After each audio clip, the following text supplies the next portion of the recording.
The enemy that will destroy our faith in God. Tiyan mo ni sa kay Job. Gubaon niya gini ang aton pagsali kapag tuo sa iya, gubaon gini Satanas siya. Nga madulaan kita. So, nag-imol si Job. Naso nagmasakit pa, no? Kung inyo ina nga basahon ng Book of Job, kung ano lang halin sa alipudwan niya din, hasta sa dapa-dapa sang iyang atiil, masakit kaayo kag hindi magwanta pero wala giginsumpa sang Dios, asa ni Job ang Dios, no? The enemy will bring us into eternal destruction. So ang tuyo iyan ni Satanas nga he will bring us kita nga mga tao to eternal destruction. Dalon niya kitaya sa impyerno. Batian nyo na. Si Satanas, dalon niya kamo sa impyerno. Kay hindi kamo dapat sa impyerno. Kay ano ang siling sang Biblia? Ang impyerno, gintugas ang Diyos para sa kalay Satanas kag sang iya demonyo. Ti, mangita sa iya patas. Manghagad pa siya sa mga tao, patalangon niya pa, kag ang mga tao dalon niya man dito sa impyerno para lang na iya sa kay Satanas kag sa iya demonyo. So, aton gitandaan nga ina nga lugar para lang gigay Satanas kag aton subong tun-an kung paano naton mahibalaan ang mga strategy ni Satanas kung paano kamo dalon sa impyerno, no? Kag amo na nga kung makita naton ina sa Matthew chapter 25:41 nga dra nagahambal nga hell was created for Satan. Amo na. Ang mga tao gusto man ni Satanas updon sa impyerno. Kay si Satanas, isa ini siya ka fallen angel. Ang ngalan niya sinito anay, ang unang ang ngalan ni Satanas amo si Lucifer. The son of the morning. Gwapo-gwapo ni nga anghel, no? Maibasa nato nina sa Isaiah chapter 14 verses 12 to 15. Arada. Bangod sang iya nga pride, sang iya dako nga handom, nga manginjo, nga agawon niya ang gahom kag ang trono sang Dios, no? Gusto niya nakig-away siya sa Dios.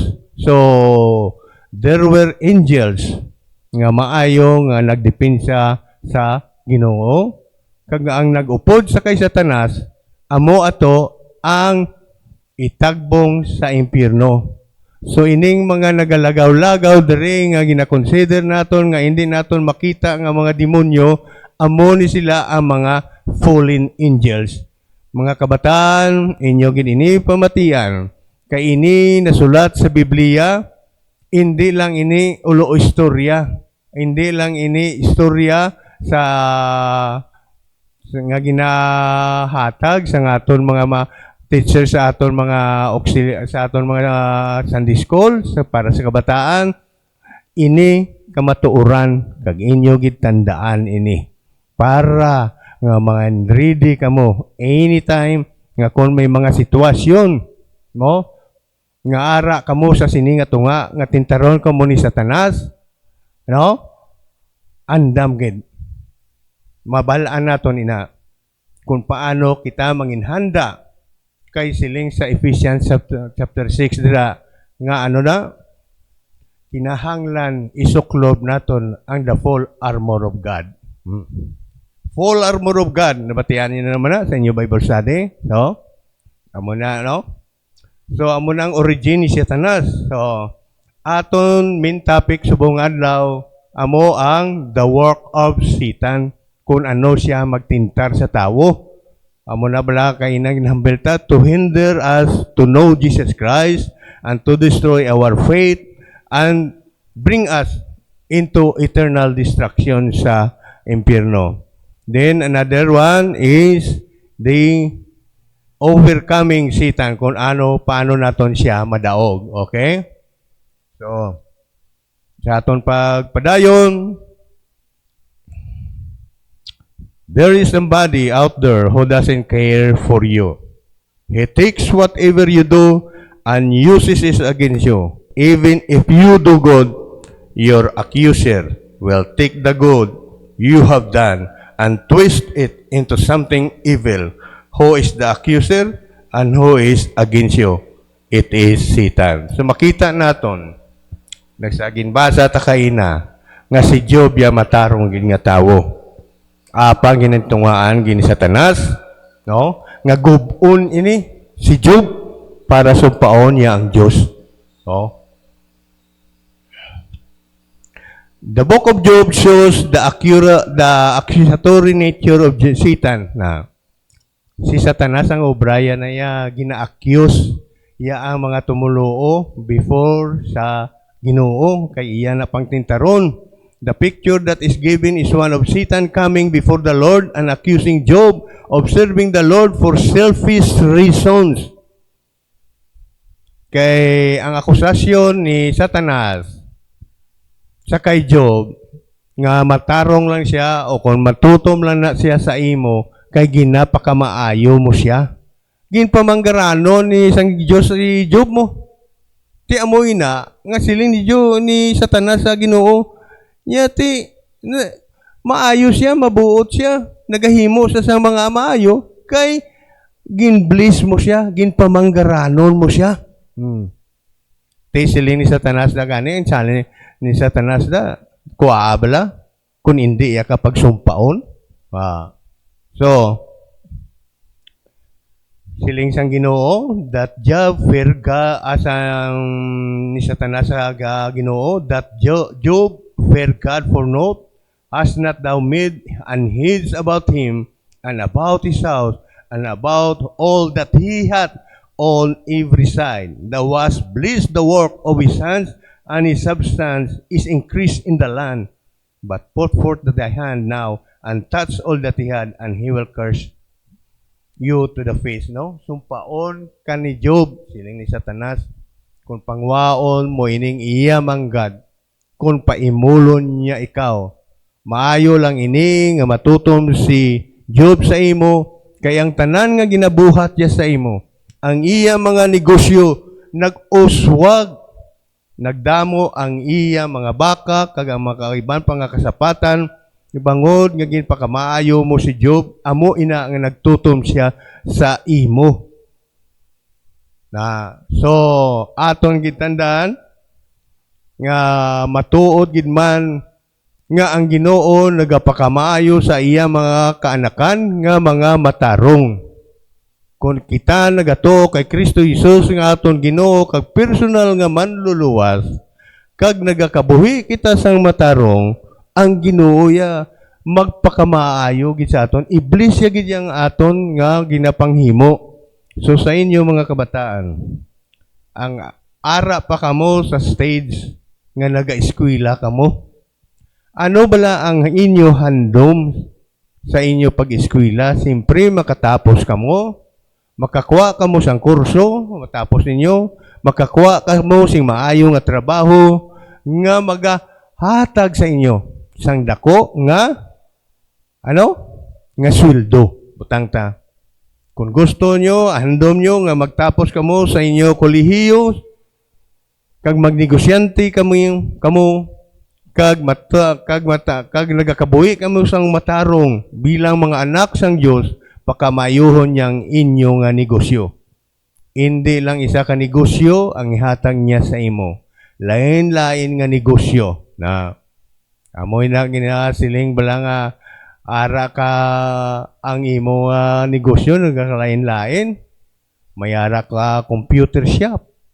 May ara ka repair shop, no? May ara ka big shop. O ano pa nga shop? Pakamayon kamugias ang Ginoo. Even though the events recorded in Job happened many years ago, Satan has continued to carry out the same basic evil work. Naibalaw naton nga ang time nga itagbong si Satanas sa impyerno permanently way pa nagabot.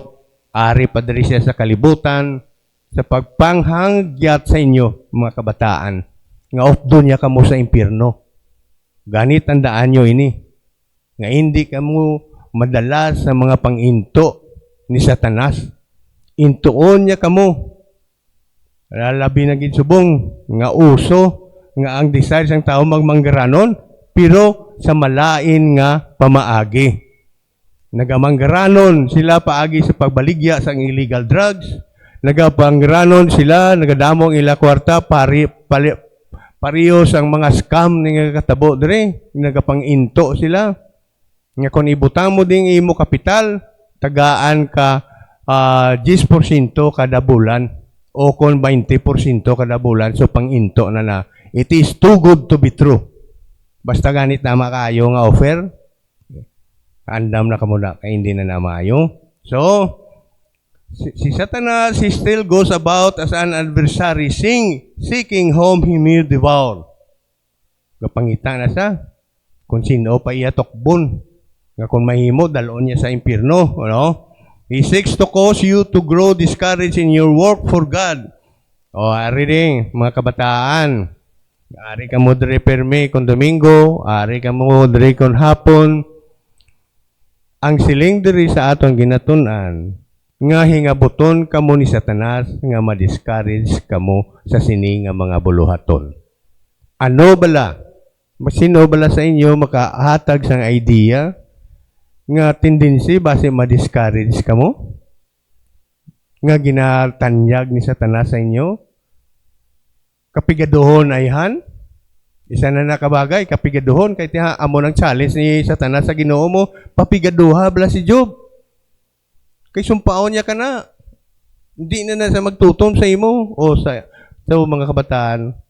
Ano ang nagaganyat sa inyo nga kung kaisa nagaluya kamo sa pagkadto sa simbahan, sa pagpangamuyo, sa pagbasa sa Biblia? Amo inapunggan gid kamo sina ni Satanas, kamo kabataan, kamo mga hubin pa kamo. Ginatintar ya gani ang mga maliit na sa pagtuo ay pa sa inyo nga baguhanon lang kamo. Kay isa ka weakness sang isa ka baguhanon nga tumulo amo gina. Kung hindi ya pa mahangpan ang kabilugan sa Biblia, tintaron niya gid kamo para nga madalaya kamo sa impyerno. Amo na yang tuyo ni Satanas. Pero ang tuyo naman sang Ginoo sa aton, nga dalon kita ya sa langit, upod ang Diyos. Nga amo na sa ambal bala ni Kristo, nga magakari ako sa liwat, kag kuwaon ta kamo, kag dalon sa balay sang akon amay sa langit. Kay kundi ako, didto man kamo. Ano ang inyo gusto? Mag-upod sa kay Kristo, o kung kaupod nyo si Satanas sa impyerno. Duwa lang gina, no? So,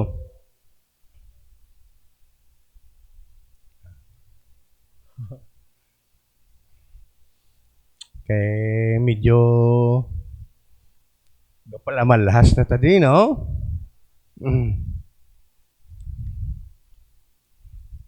Ano pagid ang ginapaningwaan ni Satanas? He knows your weaknesses and seeks to use them against you to cause you to sin. Bala ni Satanas ang inyo weakness. Kag dira sina kamo tiraho ni Satanas, mahilig kamo sa gara-gara, sa barkada, ang mga hobin, mahilig man sa mga kung ano-ano nga kalipayan diri sa kalibutan, amo na ang ginatanyag sa inyo. No? Ang matudtod nga nagatuo kay Kristo ya i-resist ya gina pagay man sa iya gahom, no? One moment of recklessness can lead to life ruined by ugliness of sin. Siling dire, Sam daw hindi ya kontintong iban sini. Yes, that is true, but if we sin, God will forgive us. No? Kay if we sin kuno